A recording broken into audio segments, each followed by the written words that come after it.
दिनै मानगोनां प्रमद बर' सारनि जि दैदेननाय जोंनि जि इउपिपिएल सरकार बेवहाय मोजां मोननानै दिनै धनसिरि समस्तियाव 3,000निबो बारा सुबुङा दिनै बेवहाय जयनिं जादों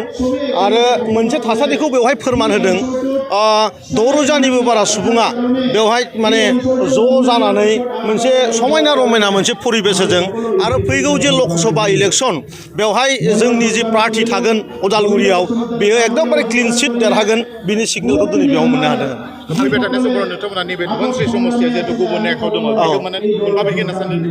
थांनाय समाव जोंनियाव बेवहाय मुसलमान समाजजों स्पेसियेलि मुसलमान समाजजों मोनसे बुजा-बुजि गन्डगल जादोंमोन। धनसिरियाव 24,000निबो बारा मुसलमानफोर दङ। बे खेबाव गासैबो मुसलमानानो 100आव 100 खोन्दो मुसलमानानो दिनै इउपिपिएलजों लोगो होदों आरो बिथांमोना बुजिदों जे बिपिएफआ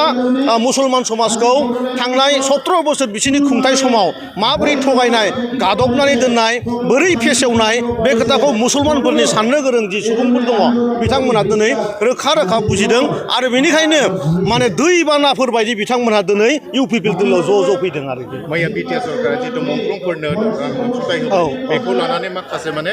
बारग' एनडिपिफोराबो बे धरना खालामदों बेनि सायाव बे धरना खालामनानै बेवहाय जेबो बिराद मोजां मोनसे फिथाइ मोनगोन होनना जों साना। सरकारा बारग' एनडिएफबि बारग' फरायसा आफादनि जि रुंसारि जानाय सुबुंफोरनि जि मोननांगौ जि माने एक्स ग्रेसिया बेनि खामानिखौ जोबोद गोसायै मावदों आरो थांनाय समाव 300 सुबुंनोल' बिपिएफ सरकारा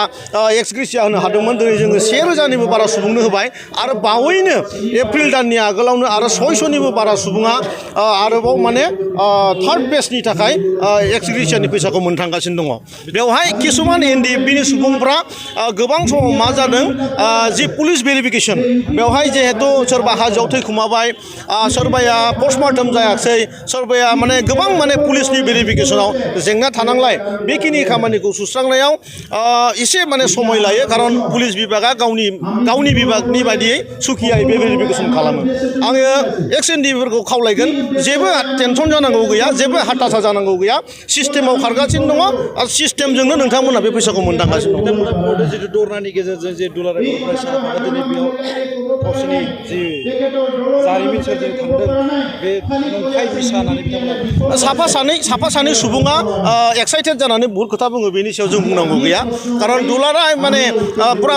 बर' हारियैनो पुरा बिटिआरनि समाजानो गासिबो दिनै सान्थिखौ लुगैनानै मोनसे नावावनो गाखोनानै दङ। सोरबा सासेया गुफुरखौ गोसोम होनो नागिरोबा बेनि फिननाय सोंनायखौ जोंहा जेबो बुंनांगौ गैया। पिस एग्रिमेन्ट नङा होननानै माखासे माने रन्जन दैमारिखौ बख'नो हायाखै बिनि थाखाय बे एग्रिमेन्टआ पिस एग्रिमेन्ट आं गोदोनिफ्रायनो बुंगासिनो दङ रन्जन दैमारि बिथांखौ लानानै जोंनि भारतनि सरकार स्पेसियेलि हम मिनिस्टार अमित शाह बिथाङा बिराद सिरियास आरो आं आगोलावनो बुंबाय थादों मोनसे बिराद गिदिर मोनसे बेन्च खालामनायनि खोथा सोलिगासिनो दङ आरो बे बेन्चनि गेजेरजोंनो बिथांखौ बहननाय जागोन बेफोर खामानिया आवगायगासिनो दङ। आं दिनै धनसिरियाव फैनानै मोनसे खोथाखौसो दुखु मोनदों जे जाय सुबुंफ्रा धनसिरिनि एमसिएलए प्रेस मुसाहारिखौ बेनिफ्राय दैदेनहरदोंमोन बिथाङा दिनै बे ओनसोलनि थाखाय जेबो खामानि मावनो हायाखै। बे ओनसोलनि सुबुंफोरखौ बिथाङा बोराब होजोबनानै दोनदों आरो बिथाङा जि माने उदालगुरिनिफ्राय जेब्ला क'क्राझाराव माने थाङो खामानिनि थाखाय एक्सुवेलि खामानिनि थाखाय थांनांगौ खिन्थु बिथाङा हाग्रामा महिलारिनि न'आव अमा गोरान बेदर जानोसो थाङो बे खोथाखौ जों बिराद दुखु नांदों।